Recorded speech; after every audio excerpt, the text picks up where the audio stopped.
Bueno, buenos días, ¿cómo están? Estamos aguardando a que se conecte la doctora Mercedes García Lombardi, la jefa de oncología. Les voy contando un poco de qué se trata el Ateneo de hoy. Primero, bienvenidos y bienvenidas a todos los que están del otro lado, desde el hospital, desde otros lugares. Un gusto, como siempre, tenerlos ahí, compartir este espacio. Vieron que en los Ateneos tenemos la mayoría de las presentaciones, que es cuando los servicios nos cuentan un caso clínico y con la participación en general de varias otras regiones del hospital que aporten al conocimiento, llegamos a un diagnóstico, un tratamiento, nos enteramos de alguna nueva modalidad de tratamiento o de diagnóstico para esos pacientes. Y otras veces lo que tenemos son ateneos que nos cuentan de algún servicio del hospital, algo nuevo que se está haciendo, alguna nueva, digamos, eh, una nueva zona de conocimiento que se esté abordando desde el hospital. Entonces, hoy tenemos uno de esos ateneos. Hace unos cuantos años, después la doctora García Lombardi nos va a decir exactamente cuánto, pero funciona en el hospital el Comité de Tumores, que bueno, para mí trajo muchísima integración del conocimiento y de las participaciones de todos los especialistas. Es un espacio donde se presentan casos clínicos de pacientes, que ahora ella nos va a contar un poquito más, y también como iniciativa tanto de la doctora García Lombardi como de quien nos presenta hoy el Ateneo, la jefa de Anatomía Patológica, la doctora Elena de Mateo, surgió esta iniciativa del Banco de Tumores. Así que bueno, hoy queremos que ellas nos compartan qué es el Banco de Tumores, cómo funciona, cuáles son sus objetivos. Me parece que es sumamente interesante a nivel mundial, se están creando y se han creado muchas de estas entidades que buscan tener herramientas para poder avanzar en los conocimientos acerca de diversas patologías. En nuestro caso es acerca del cáncer infantil, así que los dejo con la doctora Elena de Mateo, que nos va a contar de todo esto, y de la doctora García Lombardi, que son creo que las dos personas que con su compromiso y su trabajo han llevado adelante todo este proyecto. Así que bueno, como siempre, recuerden, micrófonos cerrados, preguntas a través del chat y los dejo con Elena. Bueno, buenas tardes, buenos días, mejor dicho, a todos. La verdad es que agradezco al CODEI la oportunidad de poder compartir este espacio para transmitirle a toda la comunidad hospitalaria una herramienta que tenemos funcionando desde el 2017 al servicio de la comunidad, que es el Banco de Tumores. Casualmente coincidimos con que esta semana fue conmemoración a la donación de órganos y tejidos. No me está pasando la imagen.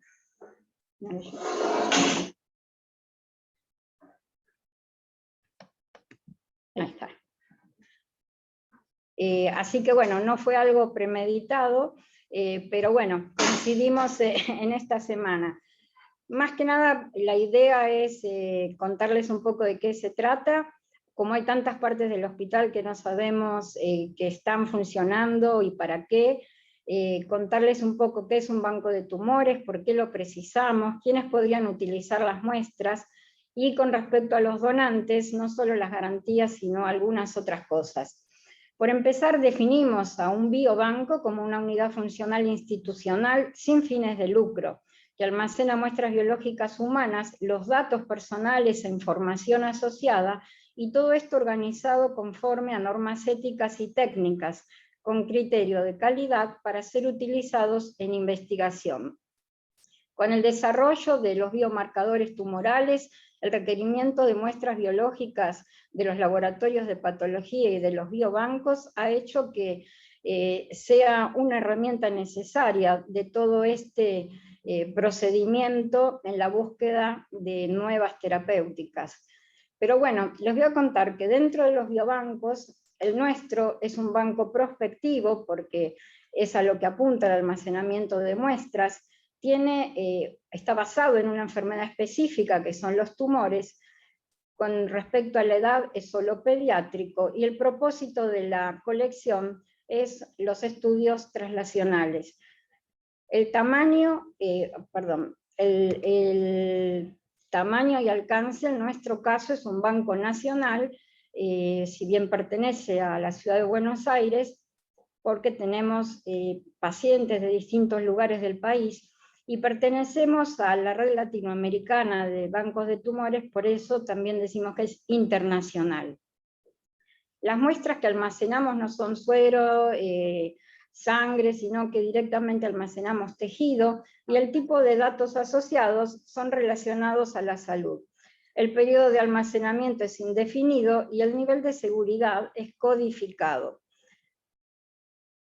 Bueno, ¿cuál es el objetivo entonces? Es resguardar tejido tumoral excedente, o sea, excedente quiere decir que no afecta el diagnóstico, para poder poner a disposición de la comunidad científica un material biológico y sus datos asociados que aseguren la excelencia en la investigación para distintas posibilidades que después la doctora Lombardi les va a comentar. O sea que a partir de una muestra de tejido, nuestro primer objetivo obviamente es cumplir con las necesidades de diagnóstico, estadio, características moleculares y factores pronósticos que necesita el oncólogo para elegir un tratamiento adecuado. Y el último eslabón sería el uso del material para la investigación.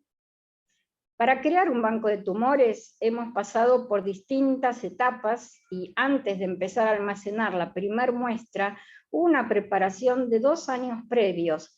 Lo primero que hicimos cuando teníamos el proyecto en mente fue solicitar la autorización y el compromiso de la autoridad máxima de la institución, que es la dirección del hospital. Y al mismo tiempo, la aprobación por el Comité de Ética Hospitalaria, al cual me voy a referir especialmente en breve. Luego se procede con la designación de un director responsable del mismo, que en este caso soy yo, y las instalaciones y los medios que garanticen la conservación de muestras en condiciones de calidad adecuada para poder ser utilizadas en distintos proyectos. O sea que los recursos humanos, además del director, por supuesto hay un responsable médico y uno científico técnico, y están comprometidos en esto oncólogos, pediatras, cirujanos, el equipo de quirófano y todo el servicio de patología. Con respecto a la ubicación, el banco está en el servicio de anatomía patológica y tiene distintos espacios físicos que corresponden a la recepción y procesamiento de muestras, la sala de congelación, el laboratorio de biología molecular y el área administrativa. Este sería un poco lo que pasa, el flujograma de cómo funciona una vez que hay un paciente oncológico que, después de habérsele pedido la posibilidad de donar una muestra excedente del tumor al cual va a someterse a una cirugía, previo consentimiento informado, ofrece no solo su muestra, sino también los datos personales y clínicos. Esto ingresa al banco de tumores, donde todo esto va a estar codificado para preservar la anonimización de los datos que involucren al paciente, y se van a conservar dentro del banco o sea, siempre teniendo en cuenta el control de calidad y la trazabilidad de la muestra, para luego poder ser enviado al proyecto, al investigador que lo solicite, previa autorización del Comité de Ética. O sea que dentro de los componentes de un biobanco tenemos no solo el material biológico, sino una base de datos, una confidencialidad involucrada y que es sumamente importante, junto con el consentimiento informado, son la base de poder tener tranquilidad de que uno está haciendo las cosas éticamente bien. Y luego, bueno, por supuesto, la investigación, que esto abre las puertas, y la motivación que hay que brindarle a los pacientes para que participen de esta donación totalmente altruista. Bueno, dentro de los procedimientos operativos, yo se los voy a ir nombrando a medida de que les cuente de qué se trate los conceptos claves de cada uno de estos pasos. O sea, lo primero es el consentimiento informado. Esto es solicitado por los médicos tratantes, o sea, oncólogos o cirujanos, según el caso, y los conceptos claves que no pueden dejar de faltar en este consentimiento es que la decisión de de donar la muestra al banco es voluntaria. Y en caso de negarse, de ninguna manera se va a ver afectada la atención del paciente en el hospital. Tiene que quedar claro que es un excedente de tejido que no afecta al diagnóstico, que va a ser anonimizado y que va a haber confidencialidad, que hay seguridad de los datos que está brindando el donante y que esta donación es gratuita, no genera costos ni retribuciones económicas. Y por supuesto, hay que transmitirle a los donantes y su familia los beneficios futuros, no solo para el niño, sino para otros pacientes con la misma patología. La verdad es que cuando yo me entusiasmé con el proyecto de tener un banco de tumores en el hospital, después de haber podido presenciar la experiencia de otros bancos de tumores en el país, como son el Banco de Tumores del Garrahan y del Rofo, y bancos, por ejemplo, el INCA de Brasil, que son ejemplos de funcionamiento, comprometí con este proyecto al Comité de Ética, el cual realmente tengo que agradecer cómo se metieron en el tema, se tomaron un tiempo importante para elaborar este consentimiento informado que creo que refleja todo lo que yo les estoy transmitiendo. Yo sé que acá no se lee bien, pero nada más es para mostrarles un modelo, y además tanto el doctor Miguel del Valle como Mabel Garra se pusieron, digamos, tan involucrados en este proyecto que lo publicaron en el número de la revista de los 120 años del hospital, porque realmente para todo el comité de bioética de este momento, que fue el 2015, fue un desafío de cómo recolectar, almacenar y ceder las muestras y los datos de los pacientes de manera ética para investigaciones valiosas para la población. Con respecto a los datos asociados del donante y de la muestra, los que tienen que ver con el donante son datos fenotípicos y clínicos mínimos, factores de riesgo, antecedentes hereditarios, enfermedades asociadas, el laboratorio bioquímico y por supuesto los tratamientos realizados. Pero los datos asociados a la muestra tienen que ver con la topografía, la morfología, el diagnóstico, el estadio, si es una muestra nueva, una metástasis o una recaída local.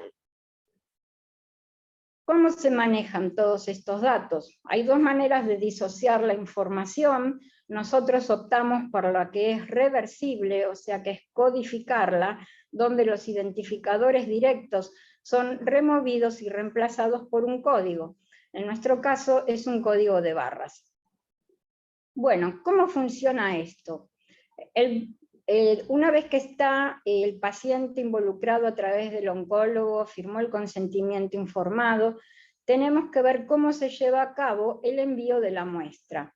El objetivo es que tomemos las medidas necesarias para que este envío, ya sea de una biopsia, una pieza quirúrgica al servicio de patología, sea inmediato para cortar el tiempo de isquemia. Para eso nosotros conocemos el día anterior el listado y horario de las cirugías de los pacientes oncológicos. Y una vez que en quirófano se extrae la pieza, avisan al patólogo y anotan el horario en que la muestra ya está extraída. Es colocada sin ningún fijador, ni formol, ni alcohol, ni fisiológico, nada, en un recipiente aséptico, y es trasladada de inmediato a anatomía patológica por un patólogo o personal autorizado. Esa muestra ingresa con datos que son sumamente necesarios, como es la fecha y hora de la recolección, el horario en que ingresa patología, el horario en que se congela en el tanque de nitrógeno, el número de muestras almacenadas y la localización de cada muestra en el freezer, y por supuesto el responsable de patología que la guardó. O sea que yo lo que quiero transmitirles es que hay personas claves en todo esto que están involucradas directamente con la muestra, en este caso el personal de quirófano, porque la biopsia o la pieza quirúrgica representa al paciente. De la misma manera que cuidamos al paciente en la cama, debemos cuidar la muestra en el frasquito, porque es parte del paciente. Entonces, tenemos que tener conocimiento de por qué es este cuidado, porque la degradación del tejido comienza en el momento en que se desvincula del torrente sanguíneo. Al ligar la irrigación, comienza la lisis de proteínas y genes. Y esta isquemia, que se llama isquemia fría, no debe ser mayor a 30 minutos.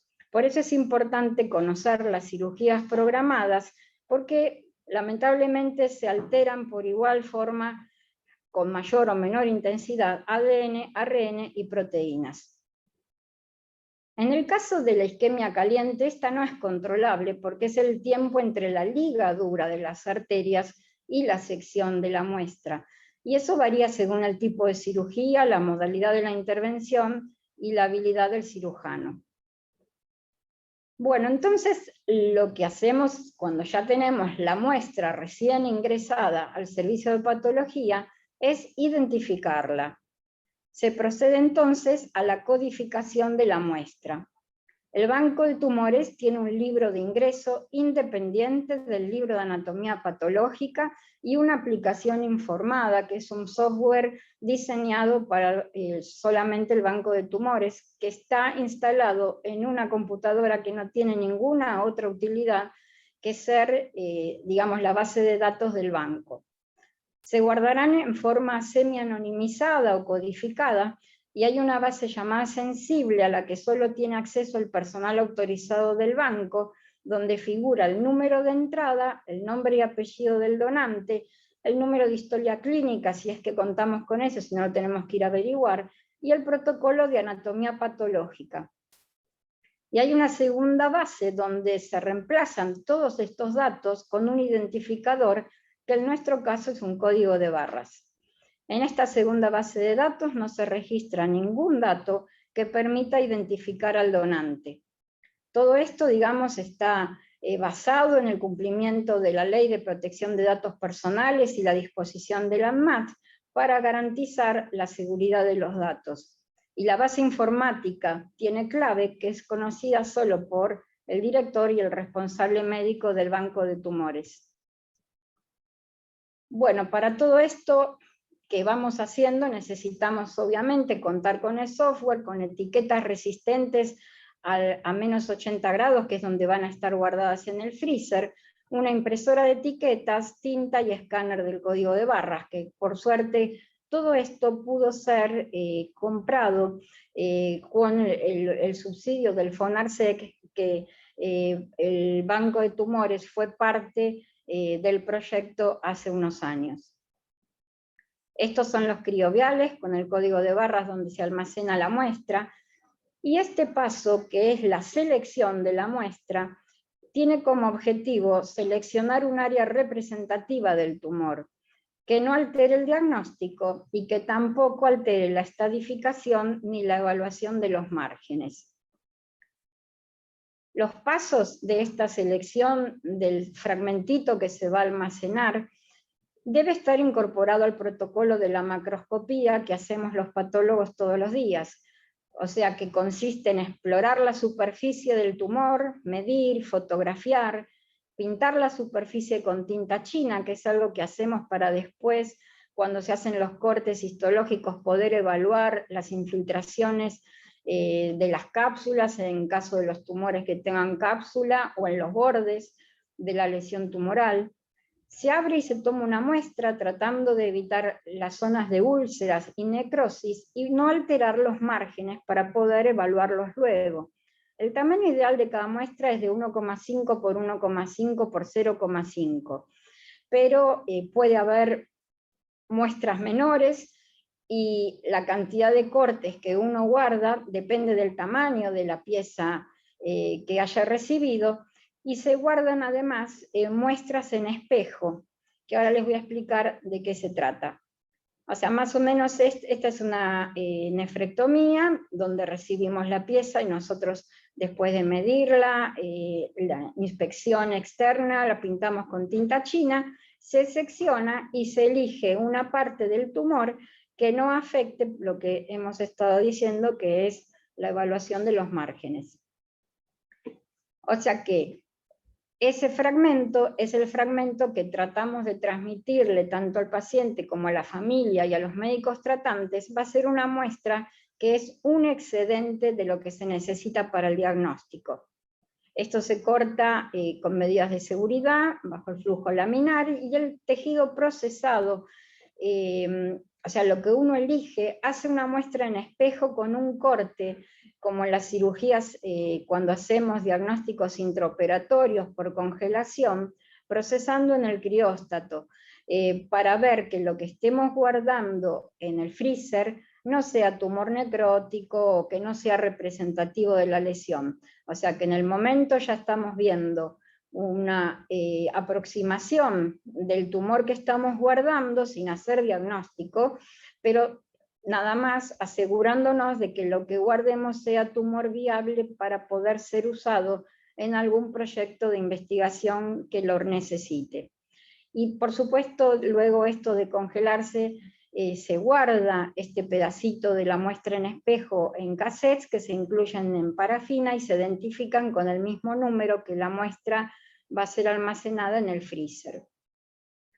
No podemos guardar muestras que provengan de vaciamientos linfáticos porque alteran la estadificación, ni ganglios centinelas, ni lesiones de piel menores a 1,5 centímetros. Tampoco tumores ubicados en conductos o que correspondan a ampliación de márgenes. Y en los tumores irresecables, cuando el cirujano solamente toma una muestra para diagnóstico, esa muestra va totalmente dedicada al diagnóstico y no al banco de tumores. Bueno, el quinto paso sería la criopreservación y el almacenamiento. Seleccionamos la muestra, la ponemos en los crioviales, estos crioviales se guardan sumergiéndolos en el tanque o termo de nitrógeno líquido, donde se logra una congelación rápida en menos de 1 minuto. Y en un segundo tiempo, que puede ser al fin de ese día o al fin de la semana, las muestras van a ser almacenadas en el freezer a -70 con la localización preasignada en el software donde se ingresó la muestra. Acá es donde se guardan, entonces la organización de los freezers tiene una racks que adentro tienen criocajas y ahí tienen una numeración donde están perfectamente identificadas en qué posición está cada una de las muestras. Bueno, hay muchas formas de decir esto, pero realmente tenemos que evitar los errores desde el principio para no tener complicaciones al final de lo que nos estamos proponiendo. Y no tiene solo que ver con el diseño, sino con el cuidado de las muestras y su calidad. Por eso este control de calidad tiene distintos objetivos, pero el más importante es conservar el ARN en el 80% de las muestras. Esto es un valor que, digamos, no es sacado de acá, no es inventado por nosotros, que sino es un valor sugerido por la mayoría de los biobancos internacionales. Pero el control de calidad, además de la muestra, involucra la evaluación de las competencias del personal, los datos de registro, los indicadores sobre el seguimiento de los procedimientos, cómo funcionan los equipos y lo que dijimos de la muestra. Para evaluar las muestras tenemos que evaluar tanto las que guardamos en parafina como las congeladas. Las muestras en parafina, uno lo que evalúa es la preservación antigénica, lo que se hace, por ejemplo, utilizando como técnica la inmunohistoquímica. Está recomendado usar el MIB1 o Ki67, el CD34 y la vimentina como marcadores que si uno los ve con una correcta expresión es que la muestra está en buenas condiciones. Y con respecto a las congeladas en el freezer, lo que se hace es, una vez por año, tomar un 2% de las muestras al azar y evaluar la integridad de ADN y ARN usando sistemas analizadores cualitativos y cuantitativos. Estos son algunos de los métodos que realiza el responsable científico-técnico, que es Mario Lorenzetti, y el control de la calidad de los datos asociados está en manos nuestras, o sea, de la dirección del banco y del servicio de oncología. La calidad de los datos asociados tienen que ver con la veracidad, accesibilidad, protocolización y adecuación de los objetivos, porque tenemos que tener muy en claro que la calidad de los datos no significa necesariamente la cantidad. Y llegamos al paso que por ahí les interese más a todos ustedes, que es qué se hace con esas muestras, porque el objetivo del banco no es tener una colección ni tener el freezer lleno, sino por todo lo contrario, el éxito es poder ser útil con esas muestras a la propuesta de distintos proyectos de investigación. Entonces llegamos al paso de ceder las muestras. Las muestras se pueden entregar a un grupo de investigación de la propia institución o ajenos a la misma, pero que cumplan requisitos científicos y éticos para el uso de ese tipo de muestras según el Comité de Ética de nuestro hospital. O sea que cualquier proyecto que pida muestras del banco de tumores va a tener que ser previamente aprobado por el Comité de Ética. Y ahí se firma lo que se llama TMA, ATM, como quieran decirlo, que es el acuerdo de transferencia del material. Es un documento donde se acuerda la cesión de muestras del banco al investigador y figuran las responsabilidades y obligaciones de ambas partes, así como los costeos, si los hubiese, de dicha cesión. O sea que este sería un poco el flujograma de cómo se ceden esas muestras, y el primer paso es el contacto del investigador con el biobanco para ver si es factible o no. Si nosotros, por ejemplo, tenemos una adecuada cantidad que sirva para el diseño de ese proyecto de los tumores que nos están pidiendo. Luego que nosotros podemos considerarlo viable, es sí o sí necesario que pase por el Comité de Ética, y luego, una vez que es aprobado, recién se firma el ATM y se entregan las muestras. Si en alguno de estos pasos no hay aprobación del banco o no hay aprobación del comité, se suspende la posibilidad de donar las muestras. Para tener el banco debemos además tener un plan de mantenimiento preventivo, porque no es, digamos, estamos siendo responsables de una parte de los pacientes, y por eso tenemos que tener el correcto control del funcionamiento de los freezers, están conectados a un grupo electrógeno, hay una vigilancia permanente por parte del director y el responsable científico técnico, y también hay un sistema de alarmas que nos avisa de cualquier dificultad con la temperatura de los freezers por mensaje por mail, y directamente nos avisa si hay algún problema para ir a solucionarlo en forma inmediata. Bueno, la evaluación de la actividad del banco, digamos, sería la forma de monitorear distintas variables para ver cómo está funcionando y si tiene una continuidad. Hay distintas fórmulas para evaluar la actividad de un banco, pero, por ejemplo, con respecto al registro de las muestras candidatas no incluido en el banco, ¿y por qué? Las causas.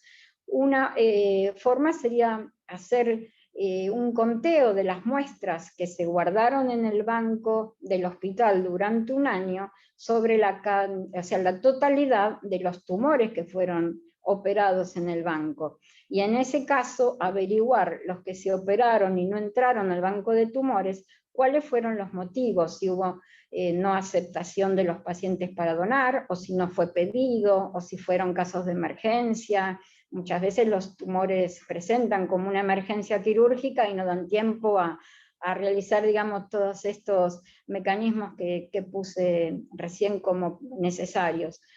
Pero bueno, la forma de medir el éxito del banco no es mediante la cantidad de muestras, sino mediante la cantidad de solicitudes que recibe. La finalidad no es almacenarlo, vuelvo a repetir.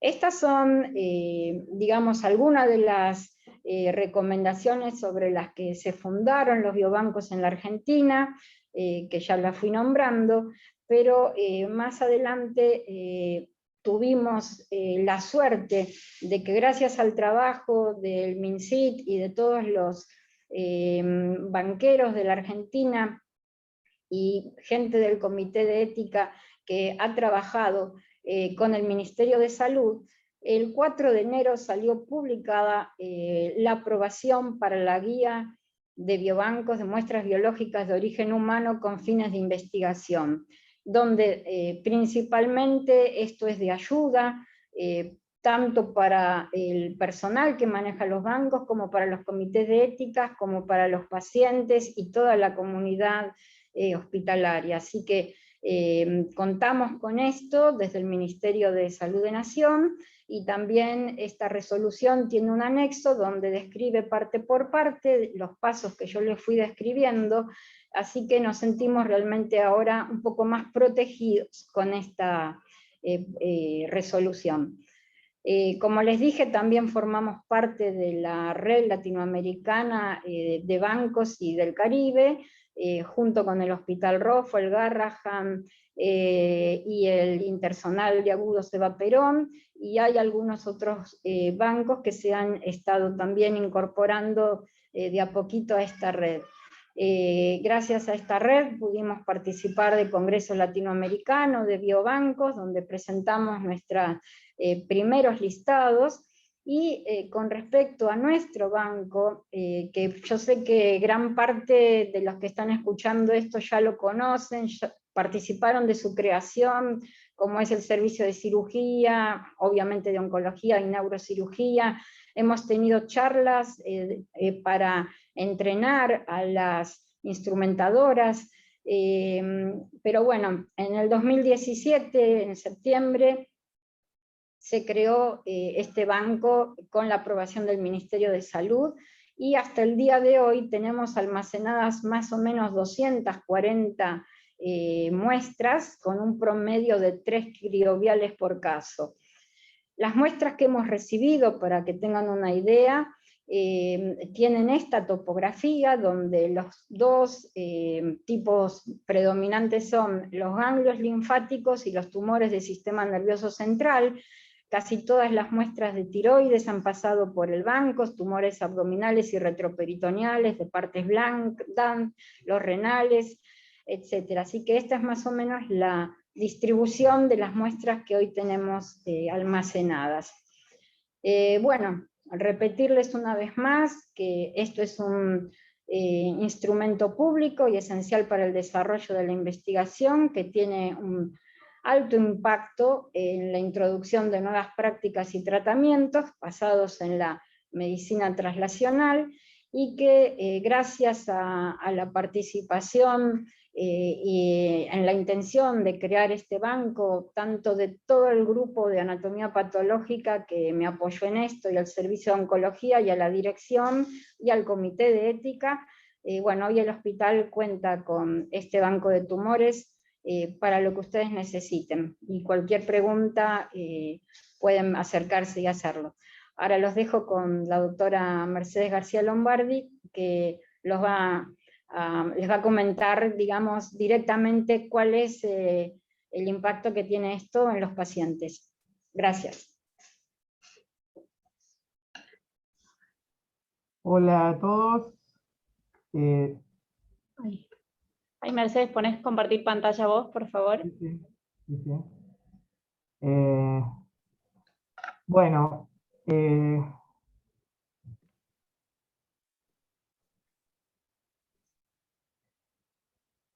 Ahí está. ¿Se ve? ¿Hola? Hola, sí, ahí se ve. ¿Se ve? Perfecto. Bueno, sí, un poco la idea es que, además de siempre felicitar el ímpetu de Elena con todo este proyecto, eh, contar un poco que esto, por qué no es algo que queda solo en la investigación, ¿no? Estamos hablando de tumores pediátricos y bueno, para recordar como siempre cuántos pacientes tenemos en la Argentina con tumores, cuántos se tratan en el hospital, tenemos el Registro Oncopediátrico Hospitalario Argentino, que es el ROA, que nos permite tener datos exactos de la cantidad de niños que se diagnostican en nuestro país. Son aproximadamente 1.300 casos nuevos por año, porque va variando entre año a año, y esto incluye a los menores de 15 años inicialmente, y ahora se ha extendido a pedido justamente de los hospitales que tratamos adolescentes y chicos hasta 18 o 21 años, se ha extendido en el registro también.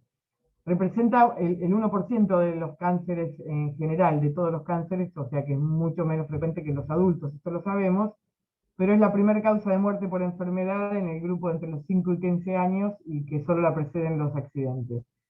Se estiman 450 muertes por cáncer al año en los menores de 15 años y hay un 70% de los niños que pueden ser curados. Además de que hay un 70%, esto es el ROA, que pertenece al Instituto Nacional de Cáncer, que depende directamente del Ministerio de Salud, y que nos permite también saber que se cumple el estándar universal, que es de 130 a 140 casos por millón de niños menores por año, para la población de la Argentina, que es un estimado del censo que ya está un poco viejo, pero la población estimada es de 10 millones, con lo cual lo esperable, de acuerdo al estándar internacional, sería 1.400 casos, que es lo que más o menos se viene llegando ahora en los últimos años. O sea, tiene una cobertura del 90%, lo cual es muy bueno para un registro.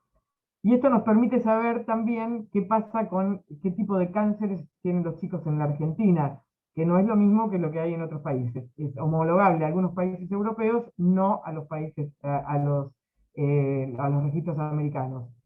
Entonces, como vemos, la mayoría se trata de tumores sólidos y solo un 35% a leucemias.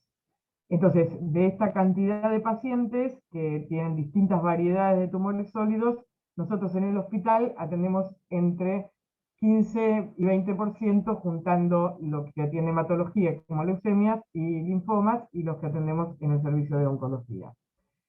Entonces, para poder entender un poco para qué nos sirve el banco de tumores, que no es solamente para investigar, sino para que esto sea aplicado a los pacientes, tenemos que entender lo que es el cáncer, y básicamente es un complejo de enfermedades producto de alteraciones celulares de tipo genéticas que no tienen que ver con algo que sea hereditario, obviamente, sino alteraciones en los genes que van a hacer que se desarrolle una enfermedad en forma indiscriminada, como es el cáncer, una célula tumoral. Entonces aparecen traducciones en la señal, alteraciones en el ciclo celular, en la reparación del ADN, en el crecimiento y la diferenciación celular y en la regulación de la traducción. Esto es exactamente lo que describieron dos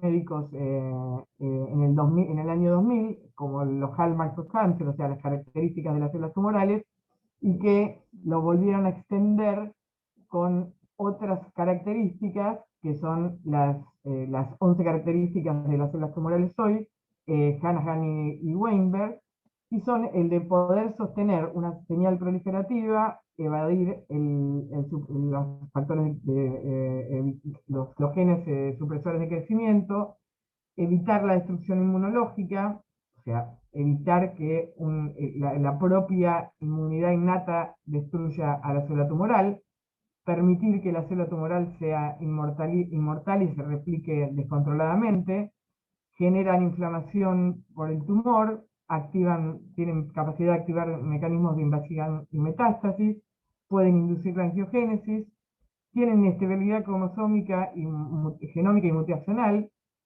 resisten la muerte celular, tienen una desregulación energética celular que les permite hacer glucólisis anaeróbica y sostener una señal proliferativa. Con todas estas características, sabemos que tienen que ver con los mecanismos moleculares, que tienen que ver con las vías moleculares y con los receptores de crecimiento, que son los que hacen que una célula crezca o no en función de las necesidades del cuerpo. Cuando esto se libera, ya sea por alguna alteración en la señal, alguna mutación intracelular o una sobreexpresión en la superficie celular, esto va a generar todos esos mecanismos de descontrol de las células tumorales, que en definitiva siempre van a hacer cumplir una cascada de señalización desde la superficie celular hasta el interior de la célula, generando la respuesta celular a partir de la creación de una proteína a partir de la transcripción genética nuclear, con proliferación celular, diferenciación, secreción, contracción, metabolismo, estabilidad de membrana, aprendizaje y memoria. Cuando en algún punto de la célula esto se altera, va a dar origen a una célula tumoral. Y entonces, conociendo las características de la célula tumoral, lo que empieza a aparecer son los mecanismos y los medicamentos para tratar de inhibir ese escape celular en función de cada característica celular. Y entonces, para la liberación de la señal de proliferación, se usan inhibidores de los factores de crecimiento. Para por ejemplo, los que evaden la respuesta inmune, se hace una activación de la inmunidad propia, que es digamos, lo más moderno que existe. Entonces, para saber qué tipo de mutación tiene una célula, hay que poder estudiarla desde el punto de vista de la biología molecular. Y está muy estudiado que las células tumorales en la edad que tienen los niños, que los tumores que tienen los niños, que son bien diferentes de los adultos, tienen una carga tumoral, que es el TMB, que se define como el número total de mutaciones no sinónimas por área de codificación de un genoma de tumor, que parece ser muy difícil de entender, pero es tan simple como saber cuántas mutaciones tiene un tumor para haber llegado a desarrollarse. Y esto coincide con la edad. Obviamente, los niños tienen menos exposición a factores exógenos permitan desarrollar una mutación y tienen mucha menos carga mutacional. Como ustedes ven, los tumores más frecuentes en pediatría tienen menor carga mutacional, por ejemplo, astrocitoma pilocítico, leucemia linfoblástica y meduloblastoma, en relación a los adultos, como el melanoma o el cáncer de pulmón, que son los que están más expuestos, por ejemplo, a la radiación solar o al tabaco, que tienen mucha más carga mutacional. Esto hace que hoy en día todo lo que tenga que ver con targets moleculares, de lo que vamos a hablar ahora, que es atacar directamente estas mutaciones, se apliquen mucho más en adultos que en pediatría, porque en pediatría hay mucha menos carga mutacional en los tumores. Entonces, desde la historia del diagnóstico anatomopatológico con hematoxilina y eosina, que lo único que hacía era colorear las células para que los patólogos avesados con sus ojos nos dijeran qué tipo de tumor teníamos, y que confundíamos muchísimo los tumores porque las células de arriba vistas en el microscopio son muy parecidas y hoy en día necesitan muchas más cosas. Hoy hemos pasado a técnicas de inmunohistoquímica primero, marcación con anticuerpos monoclonales, inmunofluorescencia, estudios citogenéticos y la detección de translocaciones cromosómicas, que van a dar lugar a proteínas de fusión, que son las que van a generar esos tumores diferentes, hacer los tumores diferentes y con características particulares. Todo esto lo podemos hacer en el hospital, entre los pocos lugares del país donde se puede hacer todo esto, incluyendo básicamente a los laboratorios privados. Tenemos el orgullo de tener un servicio de anatomía patológica que cuenta con todo esto y con un diagnóstico que puede ser hecho en una semana. Cualquier pediatra que haya tenido un paciente en algún hospital, algún centro privado, sabe que cuando se manda un informe de anatomía patológica, no se hace antes de 15 o 20 días. Y en el hospital, con todo este panel completo, hecho, incluyendo la biología molecular, lo tenemos en una semana, 10 días como máximo, que no es poca cosa para los crecimientos de tamaño, de la forma de crecimiento de los tumores en los chicos. Esto es el FISH, entonces pasamos del ojo al pescado, digo yo siempre, pasando por todas las técnicas de inmunohistoquímica y las técnicas moleculares para definir un diagnóstico anatomopatológico de tumor. Entonces, esto nos permite dar diagnóstico de certeza por biología molecular, porque se detectan translocaciones que dan origen a una proteína de fusión, se detectan por FISH, y le ponen el sello, acá puse algunos, pero le ponen el sello a diagnósticos que antes se hacían por inmunohistoquímica o por microscopía óptica. Hoy en día es imposible tener esto, el sello de diagnóstico en los pacientes. Por otro lado, se puede el micrófono abierto. Por otro lado, hay Por favor, cierren los micrófonos. la detección de mutaciones de algunas vías moleculares, como les había mostrado, nos van a permitir utilizar lo que son las terapias TARSIO. Entonces, desde el punto de vista del diagnóstico, la biología molecular es de uso cotidiano para nosotros, está aplicada a buenas prácticas clínicas, es indispensable para el diagnóstico, en muchos casos nos sirve como factor pronóstico y en muchos casos nos sirve para aplicar tratamientos.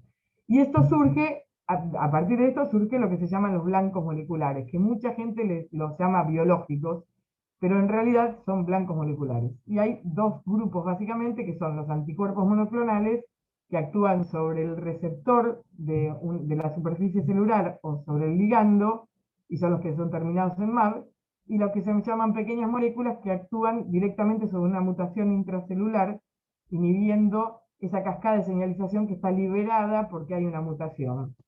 Se los llama inhibidores de tirosinquinasa y son los que terminan en IR.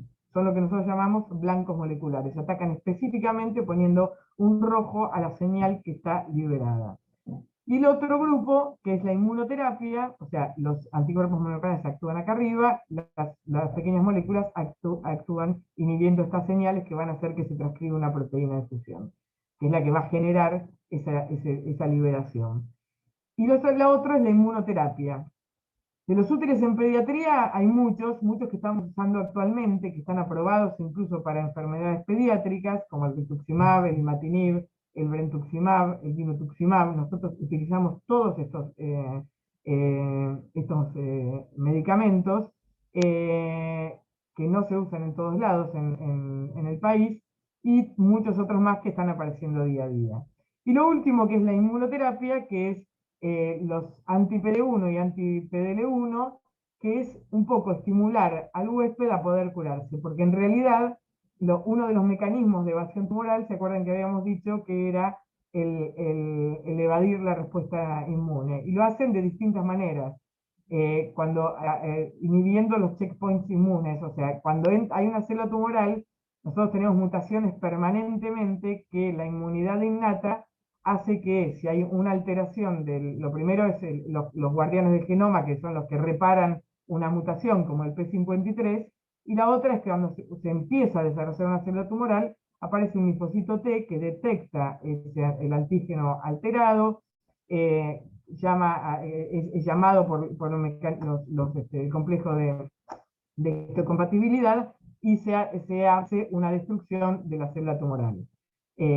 Cuando una de los factores que hacen que el linfocito se canse un poco y se vaya, que es el que inhibe al linfocito, es el PDL1, que es una de las cosas que tienen las células tumorales, hacen que esto se inhiba y el linfocito se transforme en exhausto y se muera antes el linfocito que la célula tumoral. Y el otro mecanismo, lo que hacen los anti-PD1, anti-PDL1, que son los monoclonales que están muy de moda ahora y que en el adulto han logrado salvar a gente con cáncer de pulmón que antes se moría a los 6 meses, lo que hacen es inhibir justamente ese PDL1 que tiene la célula tumoral y hace que el linfocito sobreviva y la que se muera sea la célula tumoral. Son varios: pembrolizumab, nivolumab, atezolizumab, avelumab, durvalumab, cada vez hay más, y nosotros también los utilizamos básicamente en pacientes que ya han recibido o en primera línea en chicos con melanoma metastásico. Estos son los que le valieron el premio Nobel de Medicina a Allison y Tatsuko Onyo, que son los que lo ganaron en el año 2018. Entonces, Todo lo nuevo nos permite buscar factores pronósticos y subtipos moleculares para poder curar a la mayor cantidad de pacientes con menos secuelas y mejor calidad de vida. Por ahora tenemos la quimioterapia como primera línea, pero lo que se apunta es a que uno pueda ir a hacer una medicina personalizada en el tratamiento de los tumores, y por eso hay que conocer qué es lo que se tiene. El mayor impacto se logra con avances de diagnóstico y tratamiento, y el banco de tumores lo que nos permite, o nos va a permitir, cuando vamos empezando a utilizar el estudio de cada uno de estos tumores, es conocer las características de las células neoplásicas que tienen nuestros pacientes, que no siempre son iguales a otras regiones del mundo. De hecho, hay muchos ejemplos de patología, como por ejemplo el linfoma de Hodgkin, que en Latinoamérica se da en chicos mucho más pequeños, porque está asociado con el virus Epstein-Barr. Entonces, las características de esos pacientes no son las mismas que las que tienen los americanos, que tienen chicos con Hodgkin mucho más grandes. Y seguramente hay muchas otras características que todavía desconocemos y que el banco de tumores nos va a ayudar a ir conociendo cada vez más. Por otro lado, caracterizar la patología de nuestros pacientes nos permite mejorar las tasas de curación, apuntando a terapias targets que hoy o en el futuro. Entonces, estas son las curvas de sobrevida de nuestros pacientes al día de hoy en la Argentina. Cada vez tenemos que lograr que vayan mejorando. Entonces, el banco de tumores es realmente un orgullo para el Hospital de Niños, en el que todos debemos colaborar y hacer el esfuerzo para que siga creciendo, funcionando y poder hacer trabajos de investigación a partir de las muestras que tenemos ahí. Y es uno de los mejores ejemplos de la necesidad y la utilidad del trabajo en equipo. El banco de tumores no funciona si no trabajamos en equipo, el hospital no funciona si no trabajamos en equipo, pero realmente yo creo que este es uno de los mejores ejemplos de la necesidad, la utilidad y de lo que ha resultado de este trabajo en equipo, que es todo lo que presentó la doctora Elena de Mateo, que es un trabajo de excelencia y un orgullo para el hospital. Bueno, por mí nada más. Muchas gracias, espero que haya servido mi aporte.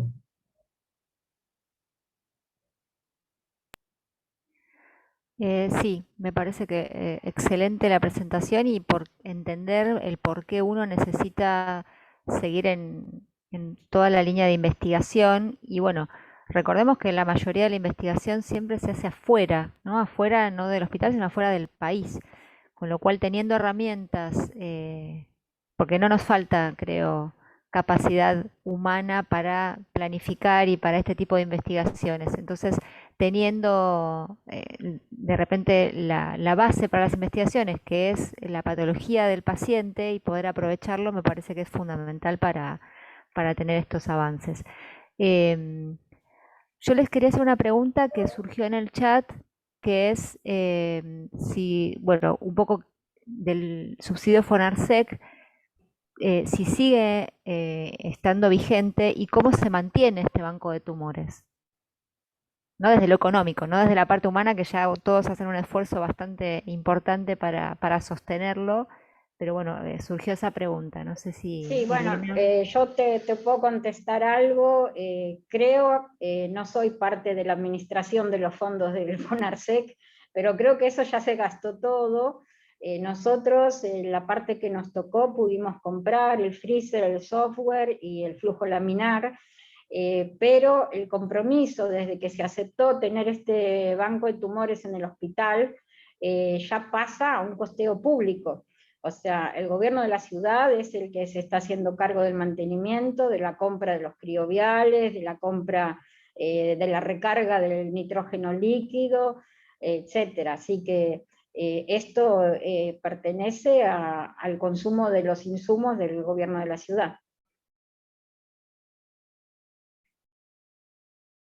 Perfecto.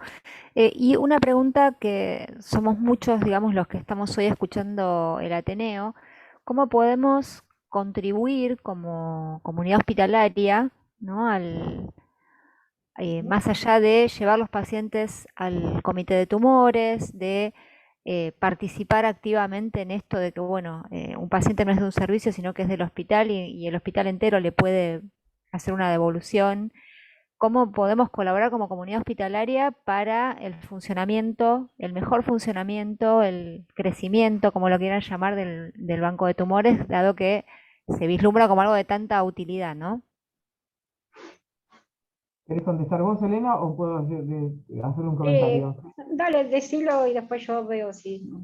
Creo que, a ver, lo que dijiste vos, Nati, de participar en el comité de tumores y que todos los pacientes con tumor o con sospecha de tumor deban pasar por el comité de tumores, que no es del servicio de oncología, sino que es del hospital, es un punto básico porque es el lugar de detección de los pacientes antes de una biopsia.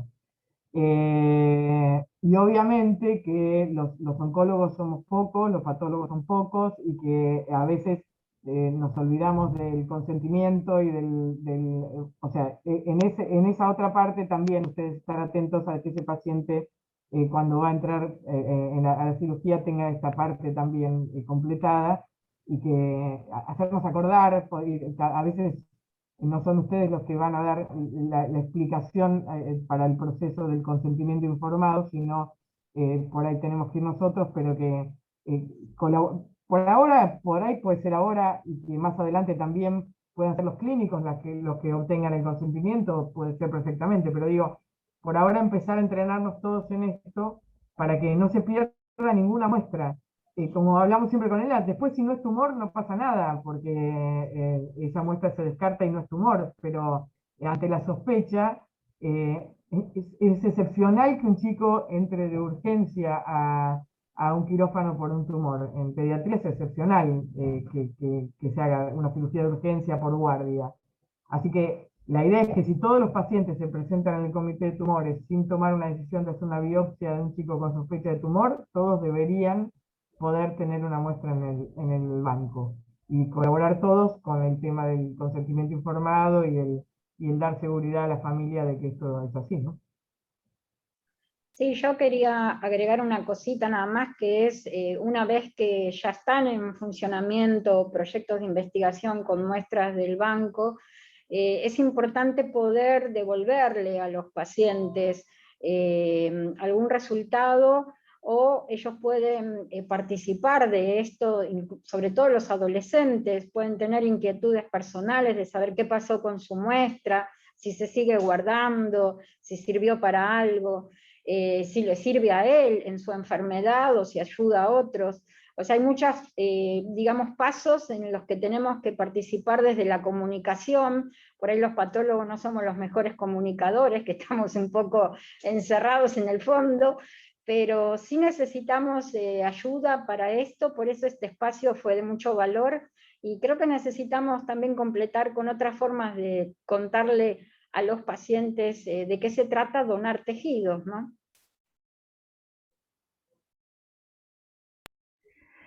Sí, y como parte por ahí de la concientización que todos los médicos ya tenemos mucho más incorporada de lo que es, por ejemplo, la donación de órganos, esto es algo que es mucho más sencillo de hablar, ¿no? No estamos hablando de una persona que de repente tiene a su hijo que falleció y que puede donar órganos, o un donante vivo, sino que esto es algo que no tan solo va a contribuir a la curación del paciente, sino que puede ayudar a un montón de gente y no tan solo a uno que reciba ese órgano. Me parece que es algo que tenemos que ir incorporando también eh, en general todos los clínicos, ¿no? Para poder implementarlo. Ahí en el Ateneo, aparte que hay muchos médicos de planta, tenemos muchos residentes, bueno, todo lo que podamos ir armando desde todos, y en esto hablo por ahí mucho del hospital, porque el banco es del hospital y los tejidos que va a almacenar son de pacientes que se intervengan en el hospital. Entonces, no es por dejar afuera a nadie, sino que realmente esto es algo bastante interno. Me parece que también estaría bueno aprovechar si Mercedes eh, querés explicar un poco acerca del comité de tumores para aquellos que no los conozcan, porque esto sí es algo que más allá de que funcione en el hospital, es algo que gracias a la virtualidad se ha convertido en algo bastante federal. Hay gente que participa de todo el país. Así que me parece que estaría bueno si querés explicar un minutito cómo es y hacer el recordatorio de cuándo es y cómo ingresar.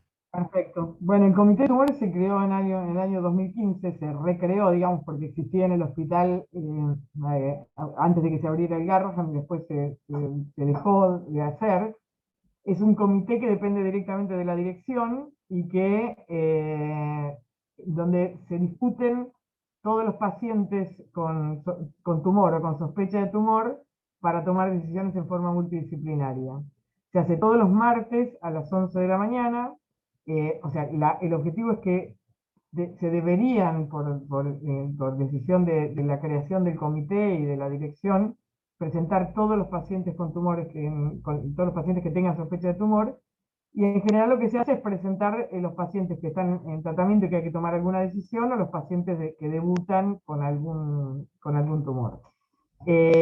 Como decía vos, desde el que se creó, desde que empezamos con la virtualidad, participan, los invitamos a participar a todos los oncólogos del país, y la verdad es que es muy útil porque no solo continúan su formación los que estuvieron con nosotros y que a veces están muy solos en el interior, y que presentan los pacientes para discutir, tomar decisiones, y después inclusive se hace una derivación para una cirugía y vuelven a hacer el tratamiento a su lugar o lo que sea.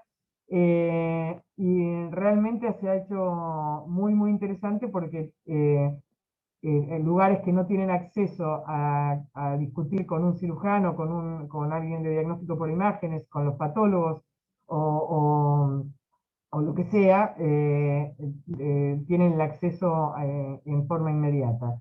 No se incluyen los pacientes neuroquirúrgicos, porque esos pacientes se discuten directamente en la Ateneo de Neurocirugía, y porque además sería muy, muy largo de hacer, pero está planeado para los pacientes no neuroquirúrgicos, no neurooncológicos, ¿no? La idea es que puede participar cualquier persona del hospital o no, que dentro de los que están invitados, digamos, que asociados a la especialidad, y de los de afuera, digamos, porque del hospital obviamente participa cualquier persona, y en este momento se hace virtual los martes a las 11 de la mañana.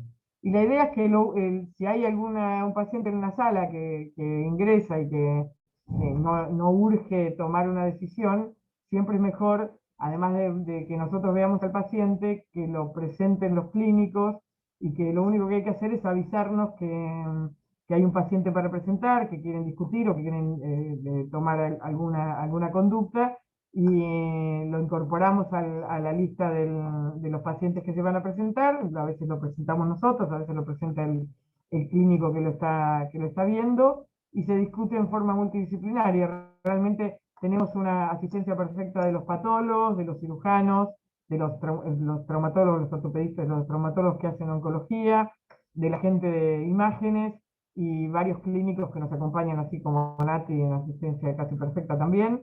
Así que están todos invitados, y realmente ha enriquecido muchísimo el trabajo y el tratamiento de los chicos, porque oncología sin equipo multidisciplinario es imposible de realizar. Incluso cuando viene, por ejemplo, viene ahora un cirujano del ROFO a operar un paciente con un tumor de mandíbula, y entonces directamente se conecta en el comité, ve las imágenes, ve el paciente, discute con los plásticos de acá, se hacen todos los pedidos de lo que se necesita, y ya directamente viene para el día de la cirugía conociendo perfectamente la situación y el estado del paciente. Creo que esto y el banco de tumores están tan juntos como los patólogos y los oncólogos todo el tiempo. Bueno, excelente. Entonces, sepan todos los que nos escuchan de todos lados que está esta posibilidad para poder brindarles una mejor atención siempre a los pacientes, ¿no? Que es lo que nos ocupa finalmente con todas las actividades. Bueno, me encantó la presentación, me parece que era algo que necesitábamos como comunidad hospitalaria, conocer bien el funcionamiento del banco de tumores, del comité. Por ahí es más conocido para todos, pero del banco de tumores la verdad es que no. Yo, bueno, soy del comité de biótica, entonces conocía de la existencia, del funcionamiento y todo, pero me parece que nos debíamos como hospital saber más y estar más interiorizados, y por supuesto que para comunicarlo, porque es un orgullo que esto funcione en nuestro hospital. Hay muy pocos bancos en el país, y que uno esté en el hospital me parece que es, qué sé yo, que es muy importante, es muy bueno. Así que las felicito porque esto, digamos, es mucho gracias al empuje de ustedes dos como equipo de trabajo, oncólogos, patólogos. Me parece que funciona muy bien. Y bueno, a todos los demás que están hoy, muchas gracias por estar del otro lado. No sé si Mercedes o Elena quieren hacer un comentario de cierre. Muchas gracias a todos por participar y por colaborar para que esto siga creciendo. Nada, gracias a todos y siempre resaltar el trabajo en equipo, que es lo único que salva a nuestros pacientes y les da el tratamiento óptimo. Sin trabajar en equipo es imposible. Totalmente de acuerdo con eso. Bueno, muchas gracias a todos por estar del otro lado y nos vemos entonces el jueves que viene con una nueva presentación. Gracias.